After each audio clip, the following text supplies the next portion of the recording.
Hello everyone. তো আমরা প্রত্যেক বছরের মতো এই বছরেও চলে গেছিলাম ফলহারিণী কালী পুজোতে মামা শ্বশুরের বাড়ি, যেটা উলুবেড়িয়াতে। তো মামা শ্বশুরের বাড়িতে দেখো অনেক বড় করে কালী পুজো হয়, তো কত সুন্দর ডেকোরেশন হয়।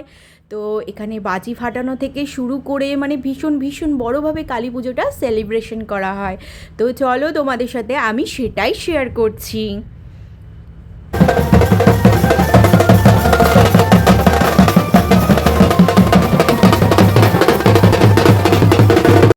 তারপরেই আমরা উলুবেড়িয়াতে পৌঁছাতে তারপরে মাকে আনতে গেছিল বাড়ির বড়রা বা সবাই মিলে। তারপরে মা চলে এলেন মণ্ডপে।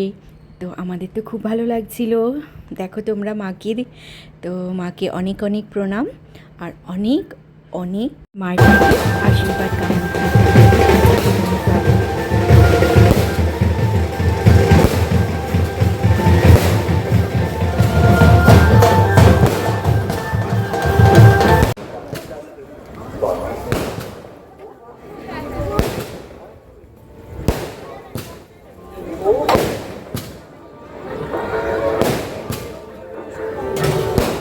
তো বাজি ফাটানোর থেকে শুরু করে মানে ভীষণ মানে হৈ হৈ করে পুজোটা হচ্ছিল, সেলিব্রেশন। তো তারপরে মাকে যেই মন্দিরে প্রতিষ্ঠা করা হয়ে গেল, বসিয়ে দিল মাকে। তারপরে আমরা চলে গেলাম একটু ভেজ পকোড়া, কফি, ফুচকা এসব খেতে।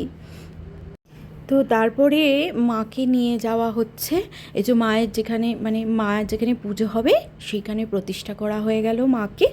তো তারপরে এখানে পুজো হবে।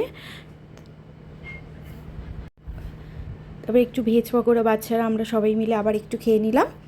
তারপর মায়ের কাছে চলে এলাম, মায়ের পুজো পুজো দেখতে।